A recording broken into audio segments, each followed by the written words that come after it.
মধ্যপ্রাচ্যে চলমান উত্তেজনার মাঝেই নতুন করে আসার খবর।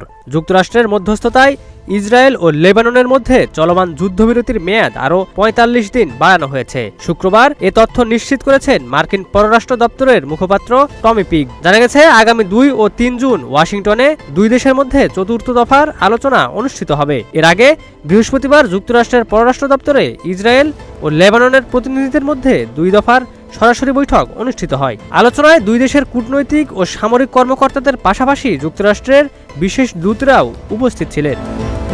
উল্লেখ্য, গত ১৬ এপ্রিল মার্কিন প্রেসিডেন্ট ডোনাল্ড ট্রাম্প সীমান্ত উত্তেজনার পর ইসরায়েল ও লেবাননের মধ্যে ১০ দিনের যুদ্ধবিরতি ঘোষণা করেন। পরে পরিস্থিতি নিয়ন্ত্রণে রাখতে সেই যুদ্ধবিরতির মেয়াদ আরও ২ দফা বাড়ানো হয়। তবে যুদ্ধবিরতি কার্যকর থাকলেও দক্ষিণ লেবাননে পুরোপুরি থামেনি সংঘর্ষ।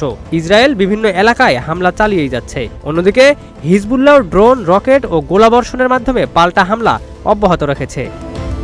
লেবাননের স্বাস্থ্য মন্ত্রণালয়ের তথ্য অনুযায়ী গত ২ মার্চ থেকে শুরু হওয়া এই সংঘাতে এখন পর্যন্ত প্রায় ৩,০০০ মানুষের মৃত্যু হয়েছে। আহত হয়েছে প্রায় ৯,০০০ মানুষ। যুদ্ধবিরতির মেয়াদ বাড়ানো হলেও মধ্যপ্রাচ্যের পরিস্থিতি এখনও থমথমে। তাই সামনে অনুষ্ঠিতব্য আলোচনাগুলোর দিকেই তাকিয়ে আছে পুরো বিশ্ব। Ikramuzzaman, news flash 71।